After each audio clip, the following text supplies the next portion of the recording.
জঙ্গি নাম দিয়ে গুম, নির্যাতন এবং হত্যার লম্বা ইতিহাস আছে। কাউকে জঙ্গি বলার অর্থ বাংলাদেশে হলো তাকে হত্যাযোগ্য করে তোলা। কাউকে যখন জঙ্গি বলা হয় তখন তার বিরুদ্ধে রাষ্ট্রীয় সহিংসতা বৈধ হয়ে যায়।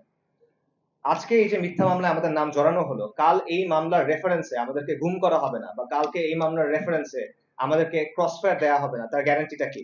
কারণ এভাবেই তো আগে হয়ে এসছে। এবং বিষয়টি শুধুমাত্র আমাদেরকে নিয়ে না, এখানে আমাদের যাদের নাম যুক্ত করা হয়েছে তারা সবাই মোটামুটি public figure, prominent figure. I am from a privilege background. অন্য যাদের নাম এসেছে তারা অত্যন্ত জনপ্রিয় ব্যক্তিত্ব। আমাদেরকে যদি এভাবে ভিত্তিহীনভাবে মামলায় যুক্ত করা হয়, তাহলে একজন ইউনিভার্সিটি পড়ুয়া তরুণ, অথবা একজন মাদ্রাসা শিক্ষক, অথবা একজন নিম্ন মধ্যবিত্ত চাকরিজীবী, তাদেরকে যদি এভাবে মামলায় জড়ানো হয়, তাদের পক্ষে কে কথা বলবে? তাদের পক্ষে কে এগিয়ে আসবে? এবং এভাবে একবার জঙ্গি তকমা দিয়ে মামলা দেওয়ার, হয়রানি করার এবং দমন করার প্রচলন শুরু হলে সেটা কেবল ইসলামপন্থীদের মধ্যে সীমাবদ্ধ থাকবে না, বরং এক সময় সেটা সব ধরনের ভিন্ন মতকে দমন করার জন্য ব্যবহার করা হবে, যেমনটা আওয়ামী জাহেলিয়াতের সময় আমরা দেখেছি।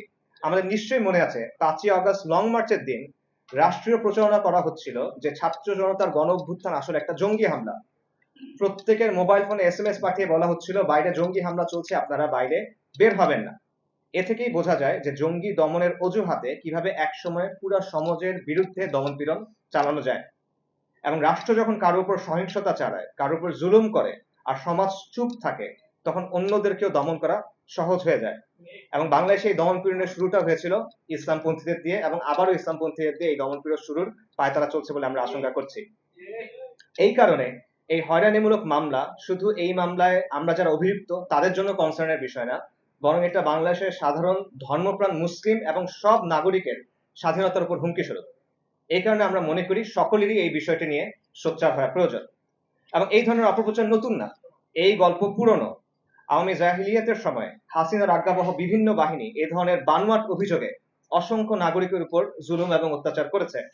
মন গড়া মামলা দিয়ে অনেক মানুষের জীবন এবং সম্মান ধূলিসাৎ করা হয়েছে। অনেক ইসলামী ব্যক্তিত্ব এবং সাধারণ নাগরিক আয়নাঘরে গুম হয়েছেন, ক্রসফায়ারের শিকার হয়েছেন। শেখ হাসিনার শাসনামলে আমরা ফলস ফ্ল্যাগ অপারেশনের ভয়ঙ্কর নজির দেখেছি।